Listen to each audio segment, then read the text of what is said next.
Welcome to another edition of the Bears Den. I'm your boy, the Superback, Sean Sierra, and I'm joined by my co-host, Joe Tanksley. Joe, what's up, Papa? How you doing? I'm doing pretty good. How about yourself? I'm good, man. I am good.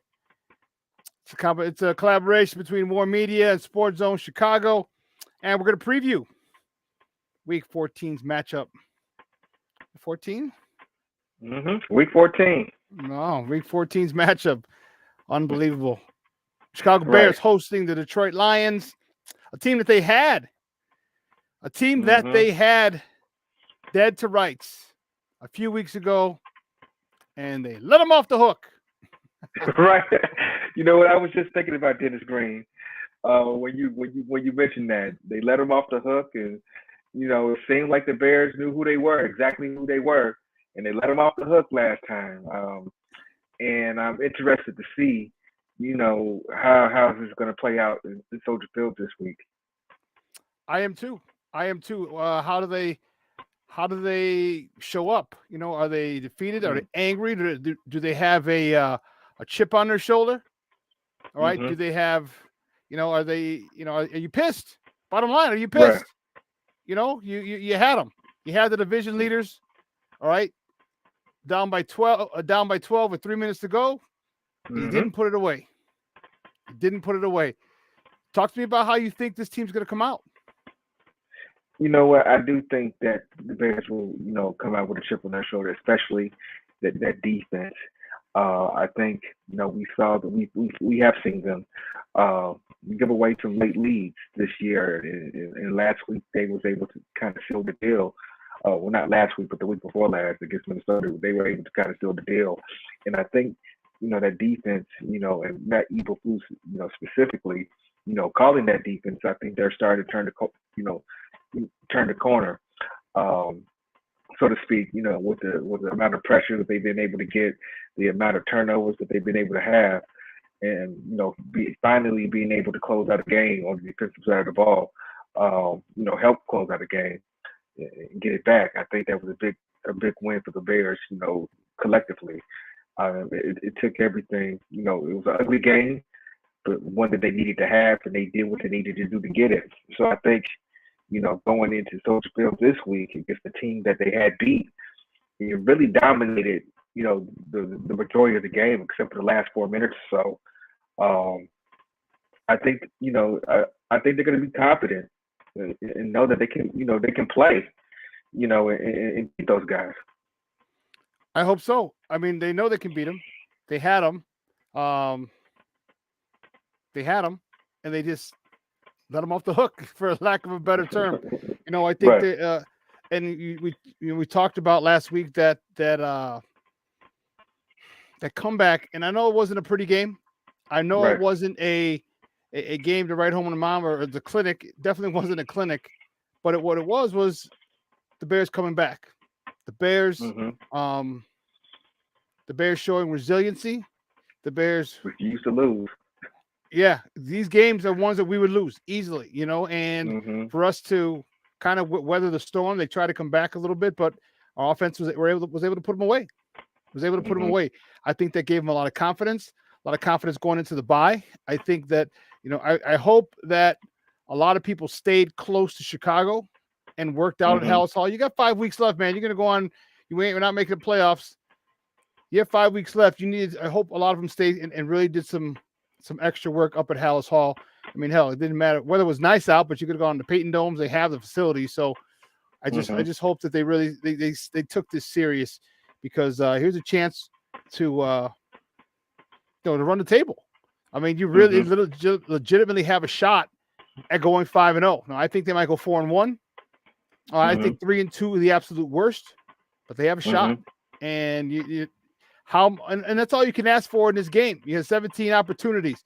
Here's another one. You have 5 left. The first of Hmm. 5 left, you can go 5-0, and that puts a completely different conversation on the table if we go 5-0 or 4-1. Hmm. Yeah, definitely. I think, for the way that they started out and what the team went through, throughout the season, I think this would be a good consolation, and you can end the season on a good note and with some improvement. I think Ryan Poles has put together a nice roster with the additions of Montez Sweat. We keep talking about it, and how he's been able to, with the Ryan Poles terms, he's a multiplier. Multiply the performance of that defense, and we've seen it, and that's part of the reason they're starting to turn the corner. And I think that Justin is going to come in this week with a chip on his shoulder. He needs to play better. He said as much. And his future is on the line as well as the coaching staff. Especially Getsy. I think Eberflus, him calling the defense kind of took him off the hot seat a little bit with the results that he's been able to get. But Getsy's still been getting a lot of criticism, for that game plan that they came out against, Minnesota Vikings. And I think, they believe it was necessary to do that against the Vikings, given the way that they play and how aggressively they play. But I think, we need to start seeing this offense utilize more, opportunities downfield, and start utilizing some of Justin's strengths a little bit better down the stretch. I really hope that Getsy understands this. I just don't think Getsy knows how to use them. Mm-hmm. I don't think he knows how to use them. That's the bottom line. And you know what? This is a great week for the Bears to get back on track. It's a great week to, you're fresh. All right, you're fresh. Right. You come out. You should have had some self-scouting. You should have had, some introspective time, and you should have said, okay, what did we do last time? Okay, that got us up. What did we do? All right, let's see what we can do, and then you say, okay, if I'm Detroit, what would I do to stop that from happening? What would I do? Because if we want to do the same thing, we want to do something, but we also have to be ready for whatever it is they're gonna whatever adjustments they want to make, so they don't fall down, and they're not down by 2 touchdowns late in the fourth quarter.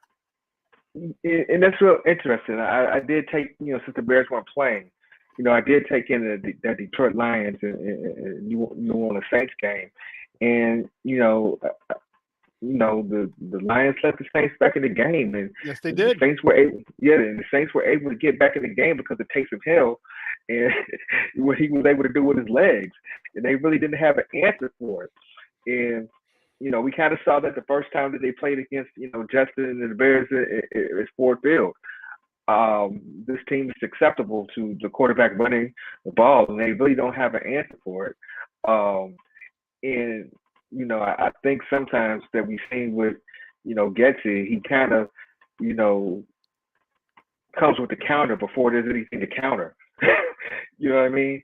And and he kind of psychs himself out, a little bit. And I hope that he uses some of those things that that we were able to see that New Orleans do, specifically with Taysom Hill, utilize that with Justin. And Justin's a better thrower of the football than Taysom Hill, a better passer, a better quarterback than Taysom Hill, obviously. But, and a better runner than Taysom Hill. So I think this is an opportunity for, the Bears to really come in and use that offensive line the way they've been able to run block and get downhill a little bit. Get downhill a little bit and really put the Lions on the hills. I'm glad you said that. That's a great segue into my first question. You talk about running downhill. You talk about attacking this team. All right, Detroit's tackle, one of their defensive tackles, Ali McNeil. He was a problem for us last time. Last game, he was a problem for us, and he will be out. He's on IR. He's out on Sunday. How will it affect the Lions? He was a disruptor last time. I believe he had a sack. I think he had a TFL, a couple tackles. That was a problem for us last week, and he's not in the middle. I think that with the way that the offensive line is shaping up, especially, our 2 guards, Davis and Jenkins, they've been really formidable and being able to push people off the ball. And Lucas Patrick, he is what he is, but with him in double teams, they'll be able to get some push off that defensive line with him being out. And then, running behind, Darnell Wright, saying, and really taking it to Hutchinson and making him put him in some predicaments to keep him honest and, let him play the run, make him think, make him guess, get him tired, hit him. All that stuff is going to take a toll on that defensive line. And the defensive line guys, they don't like to be pushed around and manhandled. It kind of takes the wind from them. And so if you can do that, like they, were able to do for most of the last time that they played, you really have more than decent chance of winning.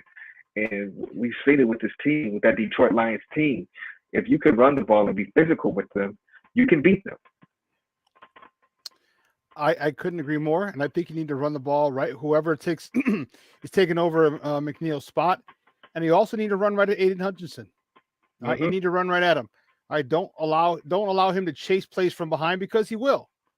Okay, don't allow him to crash in the middle, crash down. Don't allow that. Okay, you run right at him. All right, you down everybody down block, fullback kick out. All right, line a tight end in motion, kicks out. Put bodies on him, make him work. Okay, and you said it best. You what you do is you're physical. You get really physical with him. All right, where it takes its toll. All right. Remember, we had him locked up. We weren't really physical last time, but Darnell Wright had him locked up for the most part, except that one play at the end.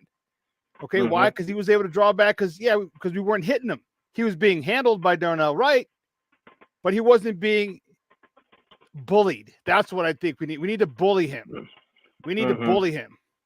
So I think that's the way to go. Run it at Aiden Hutchinson. Run it whoever's taking over the three tech for Aleem McNeil, and I think we'll be good. And if you run the strength to the right, it'll be right at the right side of the line with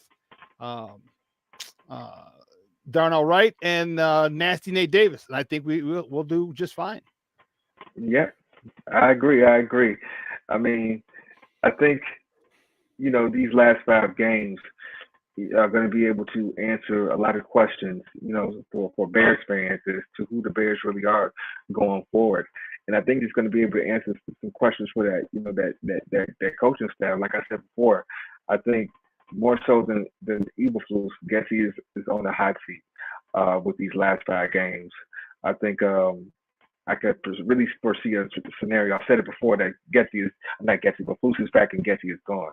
So he's got to play for his, he's got to coach for his future and his next opportunity, if it's, with the Bears or someplace else.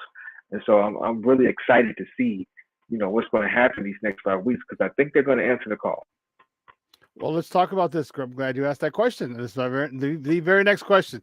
Does Justin step up with a big game in Soldier Field? I think it's he was very introspective, okay, at Hallis Hall yesterday, talking, understanding his situation, understanding he, and we know he's a young kid. He's 24, 25-ish, all right? He's on social media. Even if they claim they're not on social media, your family's on social media. Your friends are on social media. You hear all the talk, all the chatter. They understand what's going on, what's being said. They know, they hear all this. He understands it, okay? And I think as a competitor, I think Justin Fields, and I'm waiting. I'm challenging Justin Fields. So Justin, if you're watching, I'm challenging you. Come out, man. Come out and ball out. All right. There's a lot of shit being talked about you. Okay. And here's a way to literally silence critics. I mean, for a moment, because they're gonna say, okay, well, you did it once, now do it again. Okay, you didn't do it a second time.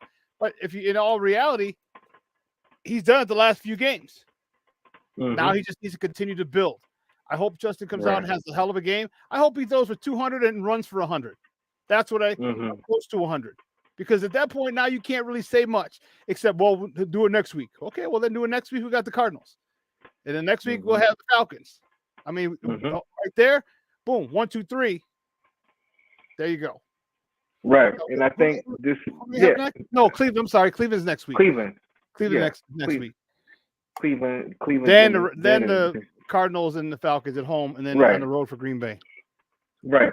But it's shaping up, for this to be a very good, these are very good favorable matchups, for the Bears. And when you look at all the teams, even the Detroit Lions, these are not teams that can't be got, and they're teams that have flaws. And I think with the Bears playing with the confidence, with that defense humming the way it is, with Justin in the offense, pretty much with the careers on the line right now, as far as Getsy and Fields are concerned. I think this is shaping up for an opportunity to build, like you said, build and have, stacks of success. We started to see it, in the middle of the season, and then Justin got hurt.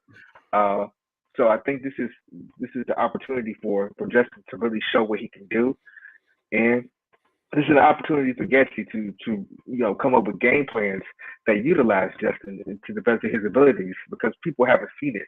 And the reason I keep talking about Getsy is because Fields takes a lot of criticism, and I think people are forgetting that he has an offensive coordinator who's calling the plays, and the plays sometimes don't match the skill set of Justin.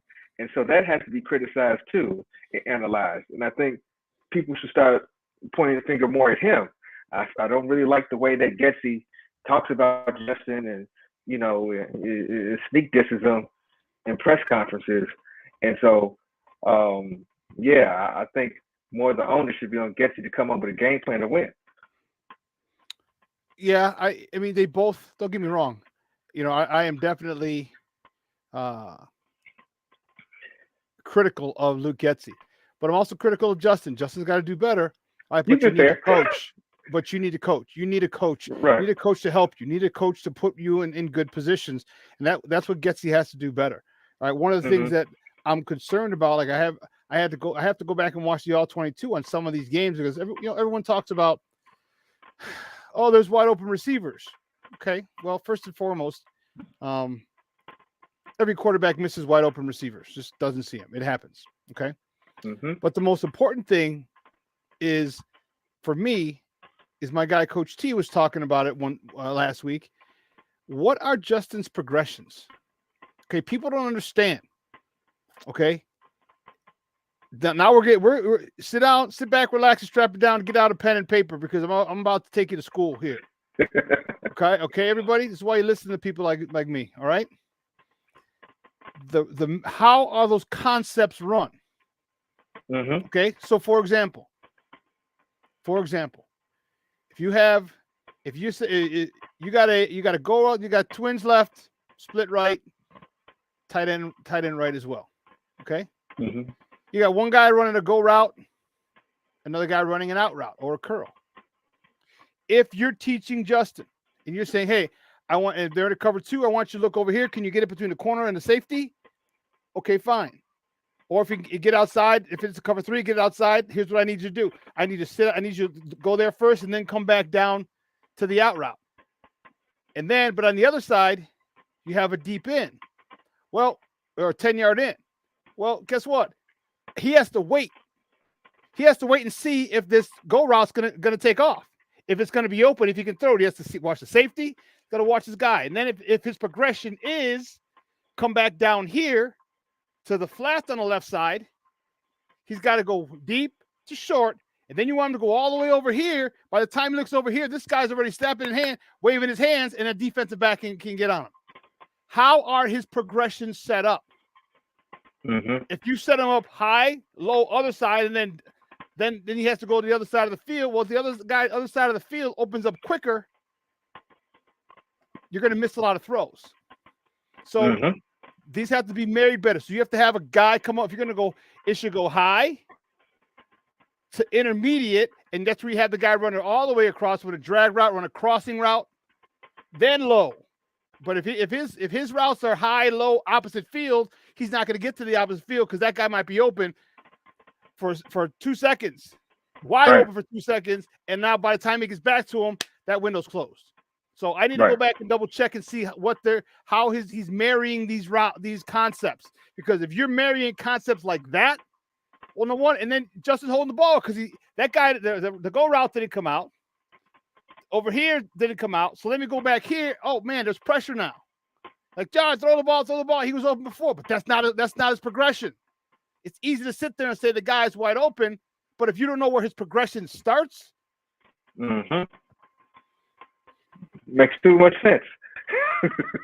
Yes, it does. Makes too much sense. You also talked about this defense, all right? We did a wonderful wonderful job. All right, last week. There's a huge. Oh, let's go to. Did we talk about? Did I mention? I did mention. No, I didn't. So our defense has been stepping up. Montez Sweat. There's going to be a shortage. All right.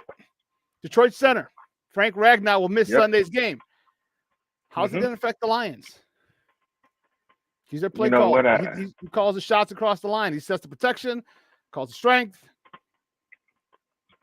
You know what? I don't think this has the potential to affect the Lions in a very negative way. And I think a lot of the stuff they like to do up front with running the ball and those concepts, we saw, what the Bears were able to do when the Lions had a complete offensive line, and now that you're missing the center and you got Andrew Billings and Javon Dexter Sr., who's starting to come up, and starting to be a force.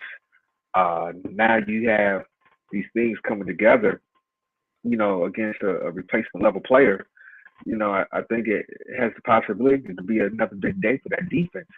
As far as being able to get pressure up the middle, being able to collapse that pocket, and now you have Montez Sweat and whoever on the opposite side to kind of help contain and just get sacks and make it another bad day for Jared Goff.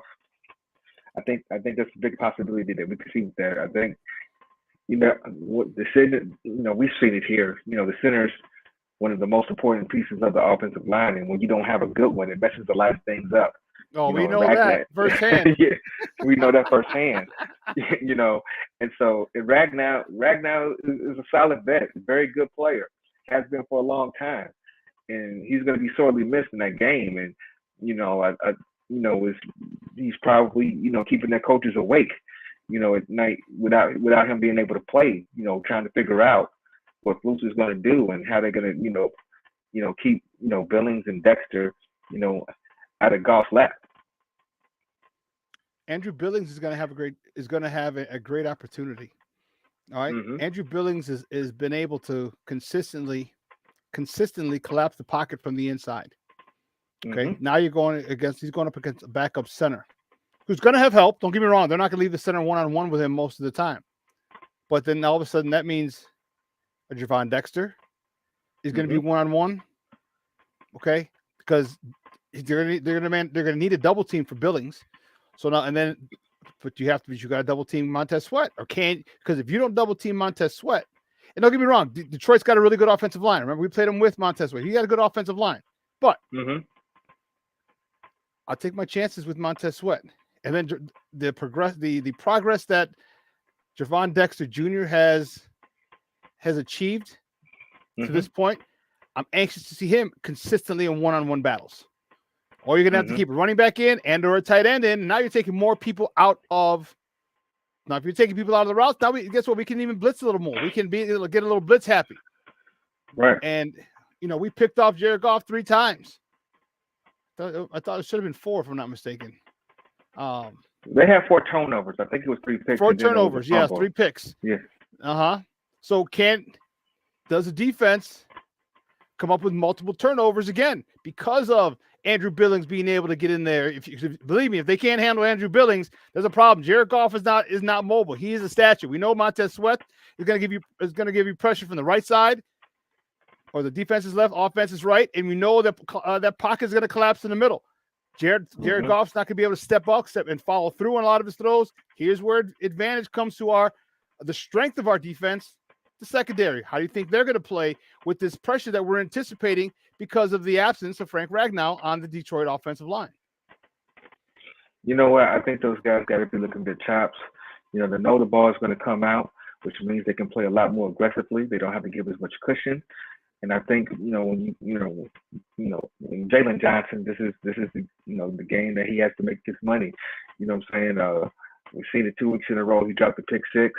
One pick 6 could have, definitely sealed the game for the Bears against Detroit if he was able to make that play. It's a 18, 19 point game now.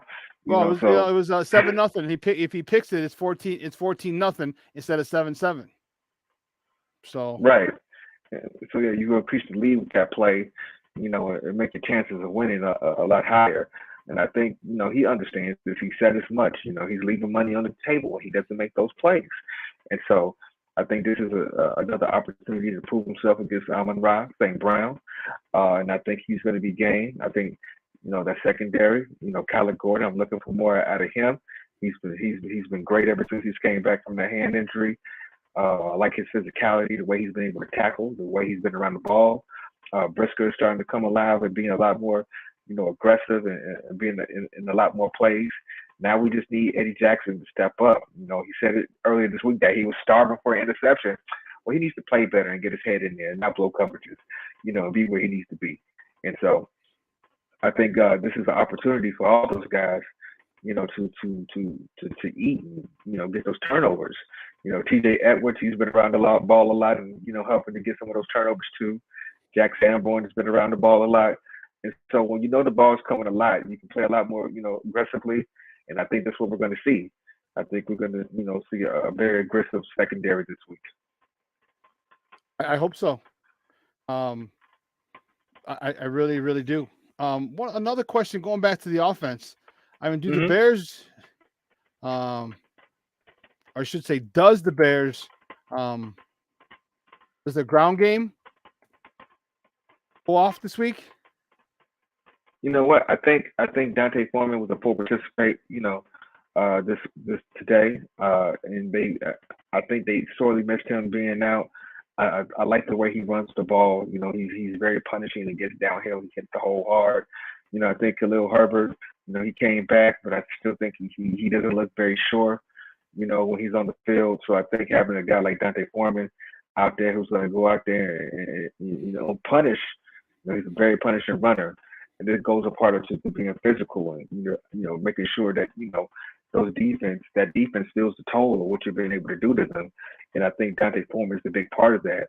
And I think if you can marry Dante Foreman and some of those those readouts and concepts with him and Justin, I think you have a very, formidable run attack that's going to give the Detroit Lions a lot of problems. So, hopefully, Dante Foreman can make it through a whole week of practice without any setbacks and be able to get out there because, he's been kind of a revelation for the Bears, as far as that running game and what he's been able to do. I'm glad that he's back this week. So my question to you then is, who gets the bulk of the carries? Khalil Herbert. Okay, well he's come back. He hasn't looked himself yet. So does that mean Dante Foreman gets the bulk of the carries? And Roschon Johnson got a lot of carries last week as well. So has Khalil Herbert, has he fallen due to his injury? Is he fallen down the totem pole?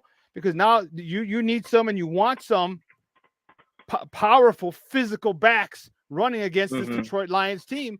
And as good as Khalil Herbert is, he's not a powerful physical runner. He's more of a zone block and maybe and one cut and go guy. Right. He can get physical, but that's not his MO. Dante Foreman and Roschon Johnson, those guys are more physical. Does it kind of push down Khalil Herbert down to maybe the third option? I mean, they're all going to play. Don't get me wrong, but does he get the least amount of carries out of the three? You know what? I think that's kind of the way it's been shaping up. I don't know. He hasn't looked when he's been out there. He doesn't. He's not running with the same burst that he was running with at the beginning of the season. And they came back with a bye. They're coming back off a bye, so he's had some time to rest and really, really get healed up. And so it's hard to say. I do think that.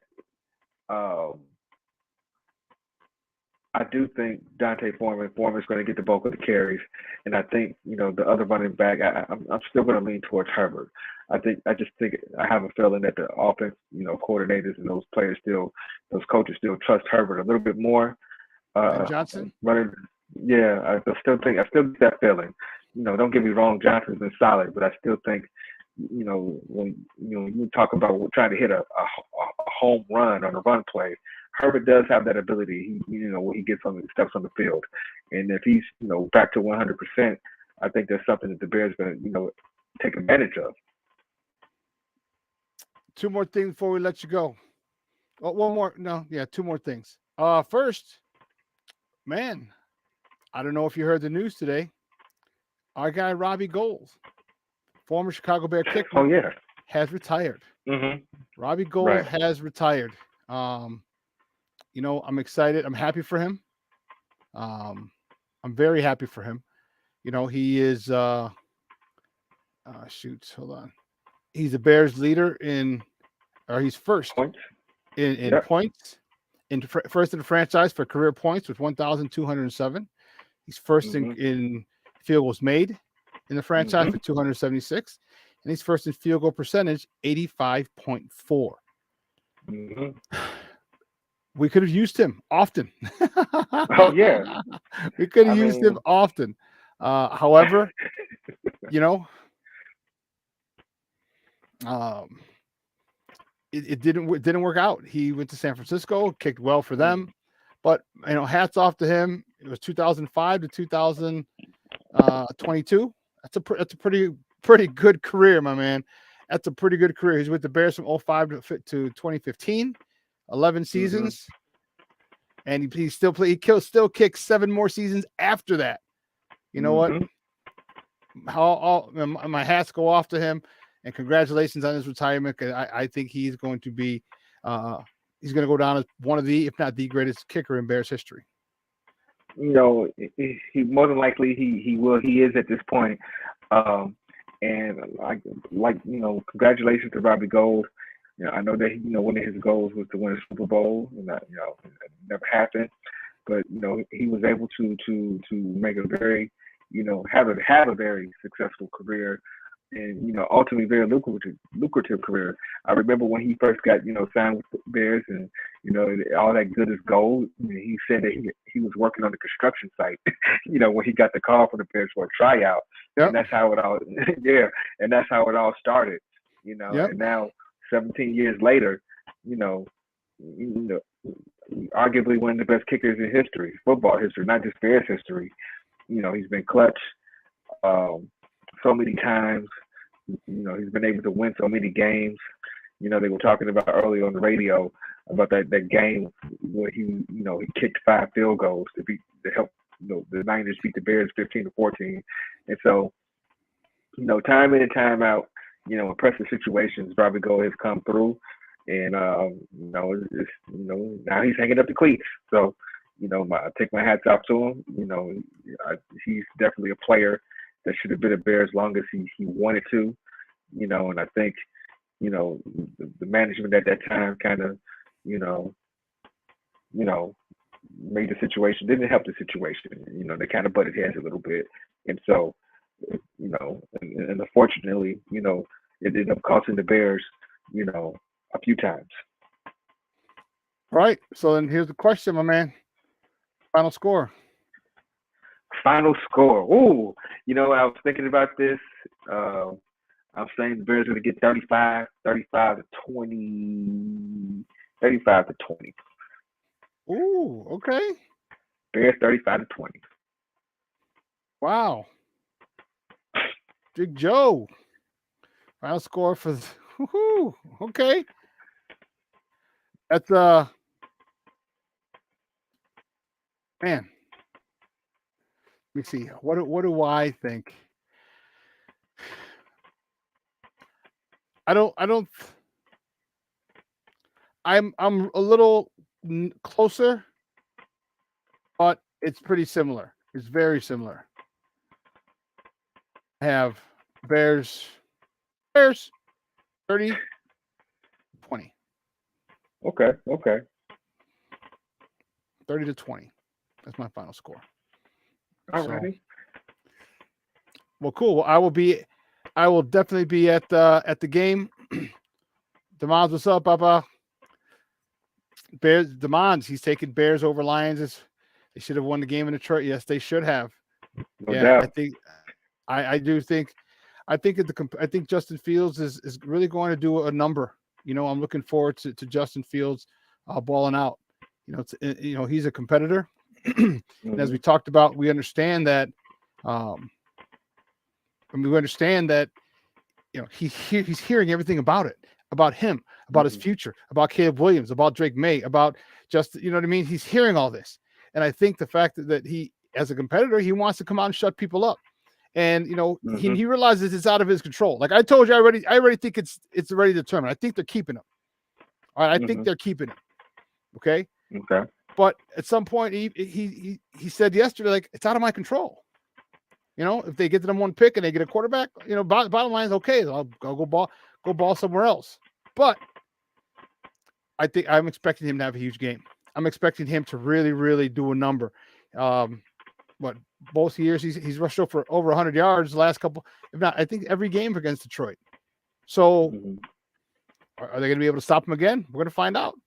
And like I said, give me 200, 250 in the air, give me 100 on the ground. I'm more than happy with that. And protect the God blessed ball. No doubt. Protect the God blessed ball. That's the most important thing, is to protect the ball. And I think that they're going to come out there and make a concerted effort to be physical and and keep Justice out of harm's way, so to speak, and do the things necessary to win that game, which is be physical. I think the Lions, you can beat them with physicality and running downhill, and I think that's what the Bears are going to do. Well, from your lips to God's ears, man, or your lips to Luke Getsy's playbook. Right. Oh man. Well, you know what? I think that's a good place for us to call tonight.